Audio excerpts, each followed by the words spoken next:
It's amazing how openly anti-Semitic some of these politicians will be too. Right? You'll get like there was that representative here in Illinois, Mary Miller, and she went viral because she goes, "Look, Hitler was right about one thing: the youth is the future." And I was like, "Yeah, I don't think you had to quote Hitler.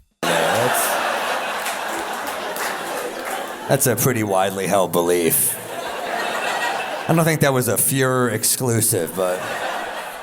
Let's make one thing abundantly clear. The people in media that you listen to aren't reinventing the wheel. Most of them are not saying anything that hasn't been said before in one way or another. If you're looking for motivation or some form of inner courage, there will be other men telling you to exercise. There will be other guys telling you to express yourself. You don't have to pretend that the first guy that told you to eat a vegetable or work out is some kind of role model. Unforgivably stupid. There's a lot of nuances to this perspective, and you're not going to fully understand it until you make it to the end. Even then, if we're being real, some of you might not get it still. It's obvious that it's very hard for some people to separate the art from the artist. The art and media that we have consumed has molded and reshaped us into something that we don't even recognize. And to be clear, bad people can still spark a positive change in the life of someone. Someone that is overall a negative influence can still be right about one thing. But the issue arises when you use the concept of self-improvement as an excuse to adopt an entirely new ideology that marginalizes different groups of people. Just because someone told you to make your bed, or to be creative, or to shower, or go to the gym, does not make them an expert in how to operate in the real world. Gym bro that tries meth and hits his face with a hammer is advocating for eugenics and influencing an entire generation. And there are some people that believe that because these grifters told them to stand up straighter and take small incremental steps to achieve their goals, that they are somehow the arbiters of truth, that these grifters, public figures, and influencers are worth taking seriously and validating on a big platform. I did turn your soul into more of a worm than it already is. What I need people to wrap their heads around is that these are not unique concepts. People use some common sense, generic self-help fortune cookie advice to bolster their perspective. They use the generic interchangeable astrology equivalent of knowledge to say stuff so obvious. And then once you're on the hook, you use this vulnerability and insecurity that they've exploited in you to push an entirely new, more radical agenda down your throat. Doctors have been telling you to exercise for years. Parental figures have been saying the same thing. You do not need a manlet like the Liver King or Andrew Tate to tell you how to live your life. And you definitely do not need a Kanye West to tell you to rally against the system and think outside the box. Do not endorse the perspective of charlatans who use one seemingly rational position to advance an entirely new agenda. Do not abandon your moral framework just because someone has helped you in the past. There are always nuances to consider with controversial figures. A lot of advanced medical science is based off horrific experiments from the past. I'm not saying that this is overall a good thing, but the reason that we have space travel today is because we were developing rockets in World War II.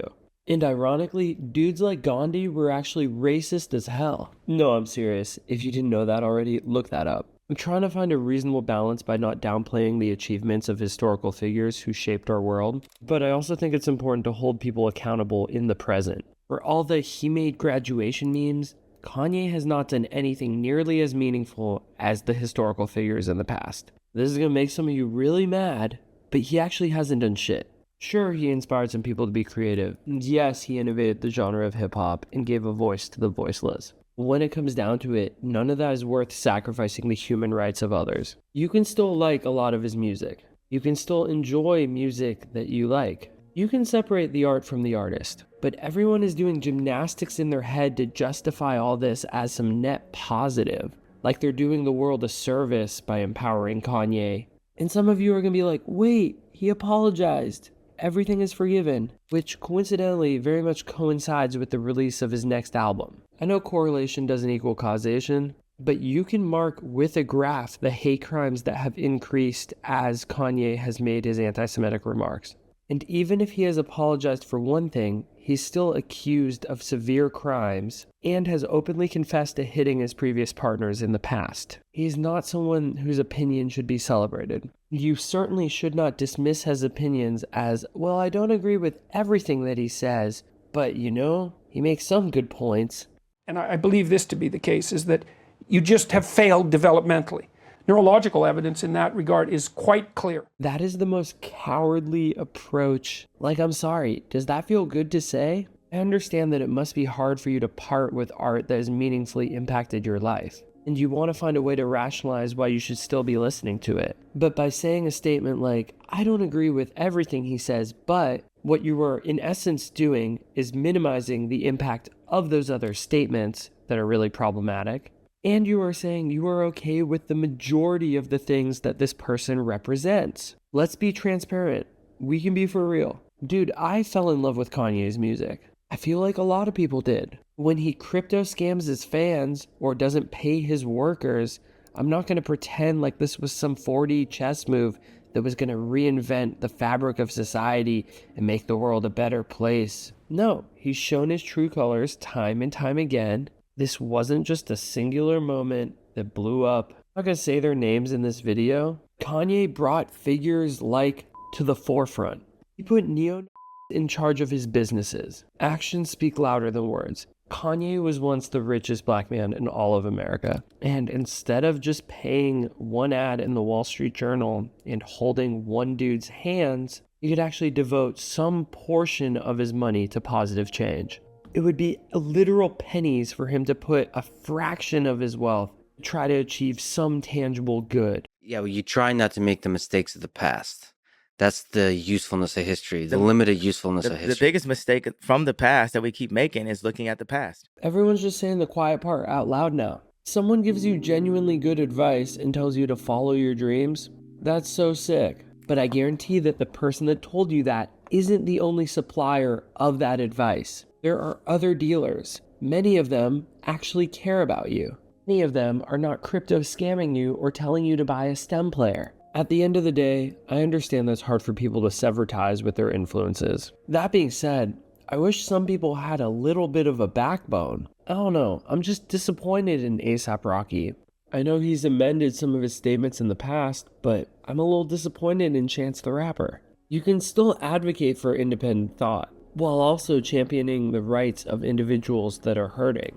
Or if you are a Travis Scott, you are showing through your actions that you don't care about anything as much as your friendship with Kanye. Someone like Adin Ross is a Jew that wants nothing more than to let his people burn, just to be a prop for his elitist friends. Someone like Adin Ross would allegedly advocate for the extermination of his own people just for a moment of validation from his favorite artist. This isn't remotely surprising, but it is still a little disappointing.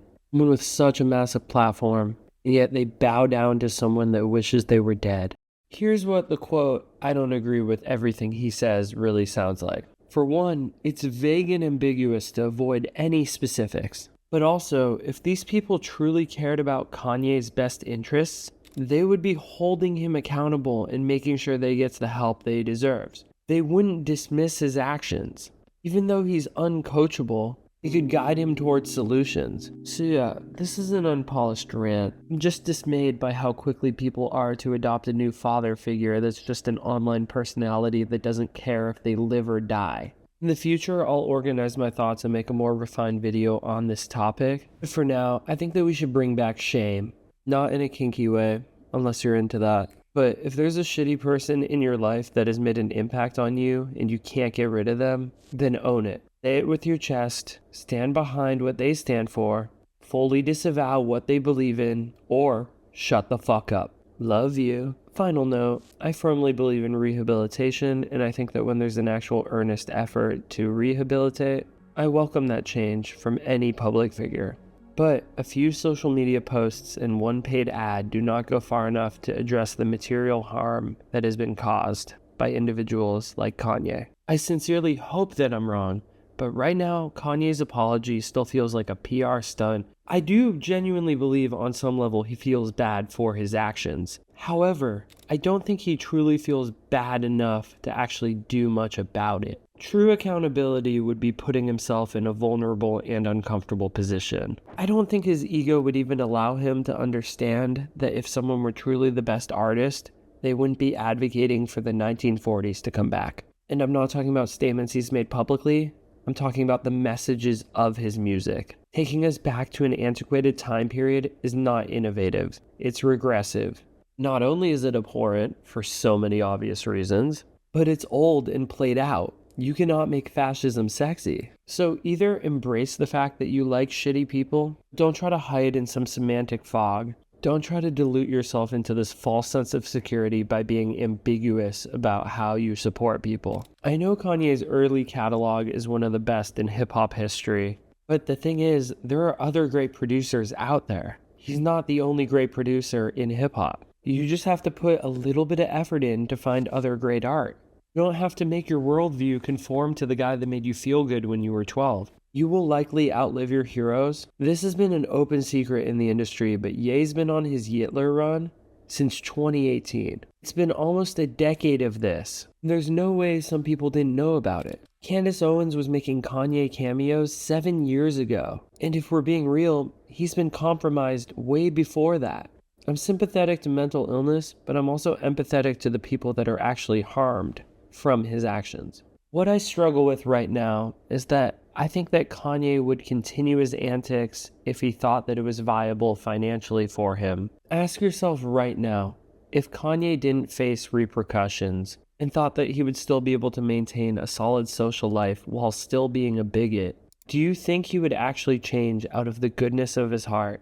Or is it only through the continuous isolation and his constant need for validation that he is trying to present himself as a reformed man? I don't have the answers, but I do have my suspicions. Yes, you can debatably separate the art from the artist. However, a lot of people out there say that, but then don't actually do that. They continue to endorse and conflate the two. It's a tale as old as time. I don't agree with everything they say, but okay, dude, then you chose a side. Like it or not, you're aligning yourself with that perspective. Yes, it's a dangerous game to criticize people based off who they're associated with.